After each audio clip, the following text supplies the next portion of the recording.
We have a couple of NHL news stories today that are pretty significant, including Ian Cole of the Lightning being reinstated after some heinous accusations, plus Matt Murray is going to long-term injury reserve for the Leafs. We'll discuss that and some more news around the league coming up next. So welcome back to another video here at Top Shelf Hockey. As I mentioned, we have some NHL news to talk about today, including a couple significant stories. First up, a couple lesser significant deals. Starting with the waiver wire, there was a couple players on waivers yesterday, including Hodgson of the Flyers and Angelo of the Flyers. Both players cleared and nobody new was placed on waivers today, so they can both be reassigned to their minor league affiliates.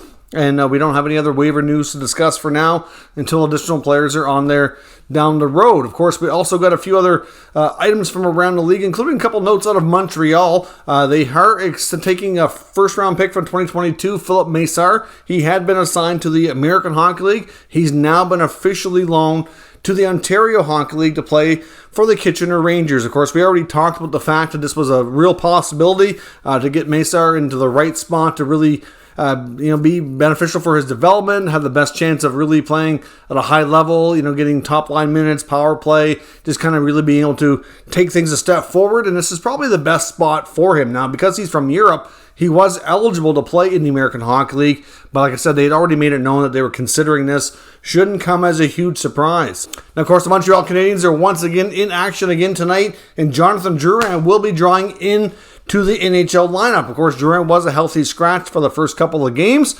so it'll be interesting to see how Jerard can perform. I know there has been some talk about the fact that he probably doesn't have a long-term future in Montreal. He's been riddled with different types of injuries over the past really 2-3 years or more. He's in the final year of his contract. Many feel like this is probably the end of the road for him, and that there have been some rumors about the Canadiens even exploring trying to find a trade for him. They certainly want to shed salary. It's something the Canadiens are actively been working on for some time. We did see some moves in the offseason, but a lot of the moves that they made didn't really trim down the payroll to the point that they were hoping for. They'd like to be able to get out of long-term injury reserve.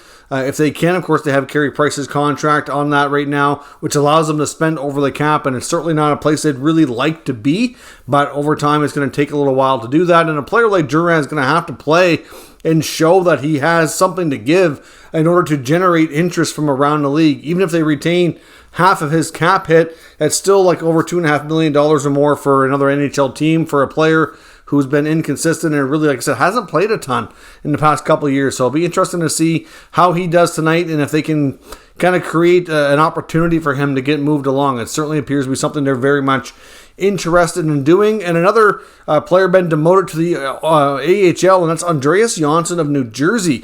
Kind of a surprising thing, to be honest. I mean, they obviously acquired him a couple of years back from the Toronto Maple Leafs, got a real good start to his career with the Leafs.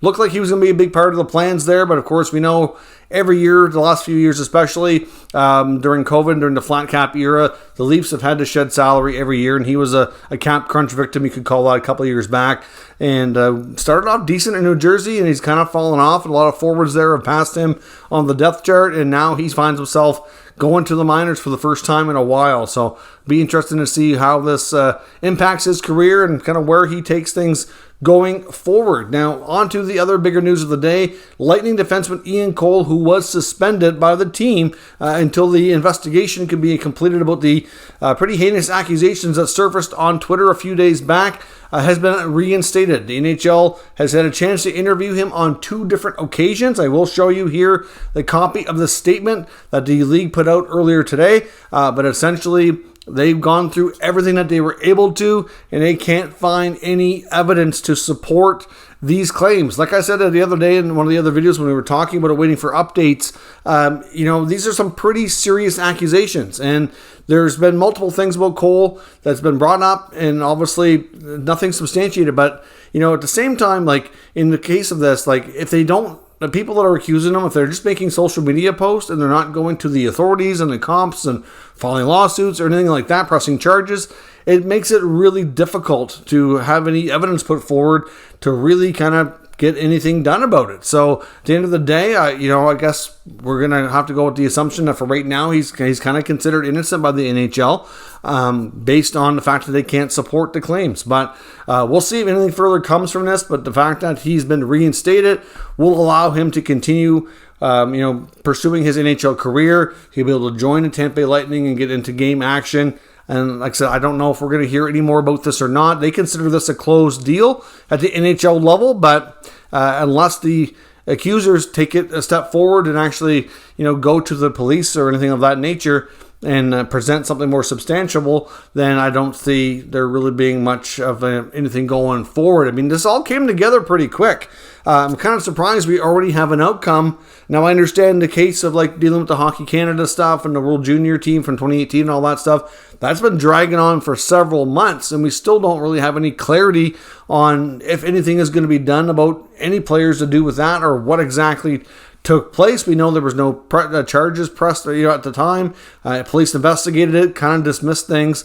And it's hard to say. It would be nice if they could get something done on this quickly too, because the NHL was supposed to be conducting their own investigation in regards to what happened there. Of course, it's good to see in Cole thing in a way. It's kind of been looked into very swiftly, but it'd be nice to see other issues taken so swiftly as well, so that they could actually find out what happened and get some results, and everybody can move forward. Now, onto the Maple Leafs and Matt Murray.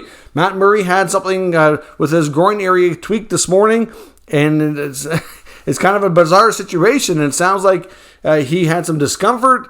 He sought out the goalie coach right away, went off the ice, and we've been kind of waiting. And then obviously later into the afternoon, the news broke that he is not going to be able to play tonight because the Leafs are playing the Ottawa Senators. By the time this makes it to YouTube, the game's likely already going to be underway a little bit as I record this. It's not yet started. But Matt Murray basically he's not only injured, but he's on LTIR, which means he's going to be out for a minimum of 24 days or miss at least 10 games. This is being called like an adductor strain.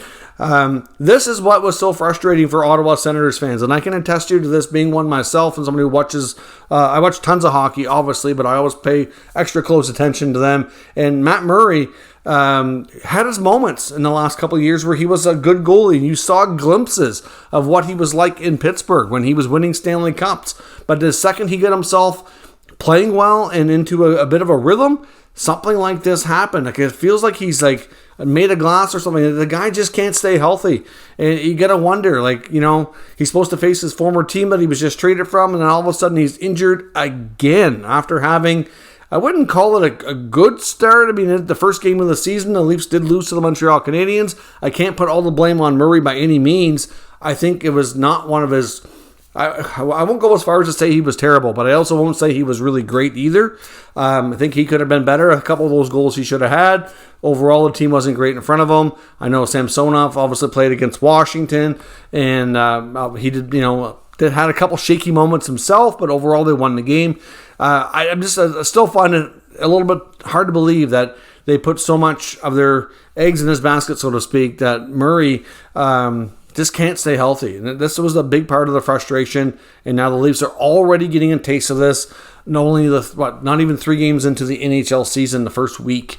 So we'll see what happens here. They've recalled Erik Shawgren. I know it was on an emergency basis in the beginning. I believe it's a regular recall now, because by placing him on LTIR, it created the necessary cap space that they could actually do a call-up, because the Leafs were within $4 of the salary cap. They had the maximum amount of 50 contracts as well within their organization. So they couldn't sign a player. They couldn't do a recall because they had no money. This team was so tapped out cap-wise that there's no flexibility whatsoever. And there's a lot of talk throughout the afternoon. Well, who's going to be the backup goalie to Samsonov tonight? Lots of question marks. Are they going to end up in a situation where we're going to have David Ayers 2.0 if for some reason Samsonov gets hurt? It's risky, man. It's a tough situation for the Leafs. They really can't be messing around with this. And if I'm not mistaken, I thought I had read somewhere that Shawgren was even injured in the American Hockey League so far earlier this season. I don't know exactly what happened. Maybe that wasn't legit, but I just seen something earlier. They already got Joseph Walls also injured too. Like, the number of injuries they have in this department is staggering, and it's already a major blow to the season, and it's such an important position that it's it's not a good situation. But now that they have a little bit more flexibility cap-wise with Murray on LTIR, it kind of gives them the ability as well to call up some other players, because they were running with like a 20-man roster. They could bring up another player or two as well. They run with a 21 or 22-man roster. They have some more flexibility here for a little while, so we'll see. I mean, in my predictions, I predicted that Samsonov was eventually going to become the starter, even though they obviously gave that first opportunity to Murray playing game 1 of the season. That I feel that Samsonov will have the better season.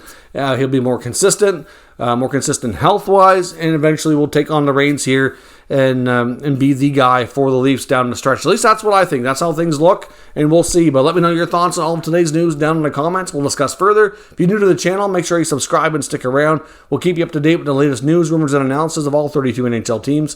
Thank you for watching, and I'll catch you next time.